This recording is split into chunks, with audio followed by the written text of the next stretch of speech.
नमस्कार. शेखर भाऊंची भूमिका स्पष्ट होईपर्यंत मिशन 2029ची चर्चा अनावश्यक.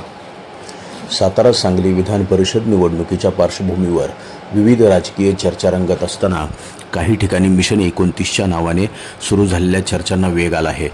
मात्र शेखरभाऊ घोळे यांनी स्वतः अद्याप विधान परिषद उमेदवारी किंवा त्या संदर्भातील घडामोडींवर अधिकृत भूमिका जाहीर केलेली नसताना अशा चर्चांना फारसं महत्त्व देणं योग्य ठरणार नाही, अशी भावना त्यांच्या समर्थकांमध्ये व्यक्त होत आहे. राजकारणात अनेकदा कार्यकर्त्यांच्या अपेक्षा, पक्षीय गणिते आणि वरिष्ठ नेतृत्वांचे निर्णय यामध्ये ताळमेळ साधावा लागतो.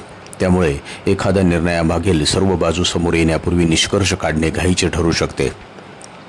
यावेळीही शेखरभाऊंना एखाद्या महामंडळाचे अध्यक्षपद किंवा अन्य महत्त्वाची जबाबदारी देण्याबाबत पक्षश्रेष्ठींकडून आश्वासन मिळणे असण्याची शक्यतासुद्धा वर्तवली जाऊ शकत आहे. मात्र याबाबत अधिकृत माहिती समोर आलेली नाही. शेखर घोळे यांनी गेल्या अनेक वर्षात सातारा जिल्ह्यामध्ये जनसंपर्क, संघटन बांधणी आणि लोकांच्या प्रश्नांसाठी सातत्याने काम केलं आहे. त्यामुळं जनतेची सेवा करण्याची इच्छा आणि क्षमता असलेल्या नेतृत्वाला वारंवार राजकीय समीकरणांच्या कात्रीत अडकवले जात असण्याची खंत दिसून येते. जनतेसाठी झटणाऱ्या नेत्याचा कसा गळा केसाने कापला जातो, असा सवाल अनेक कार्यकर्ते उपस्थित करताना दिसून येत आहेत.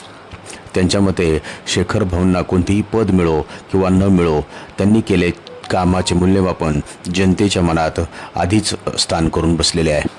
दरम्यान शेखरभाऊ स्वतः आगामी राजकीय वाटचालीबाबत काय भूमिका घेतात, पक्ष नेतृत्वाशी त्यांच्या चर्चा कोणत्या टप्प्यावर आहेत आणि पुढील काळात त्यांच्यावर कोणती जबाबदारी सोपवली जाते, याकडे जिल्ह्याचं लक्ष लागून आहे. त्यामुळे अधिकृत भूमिका समोर येईपर्यंत मिशन 2029 सारख्या चर्चापेक्षा संयम बाळगणं अधिक योग्य ठरेल, असं राजकीय जाणकारांचं मत आहे. विजय पाठक, इंडिया 9 न्यूज, उपसंपादक. धन्यवाद.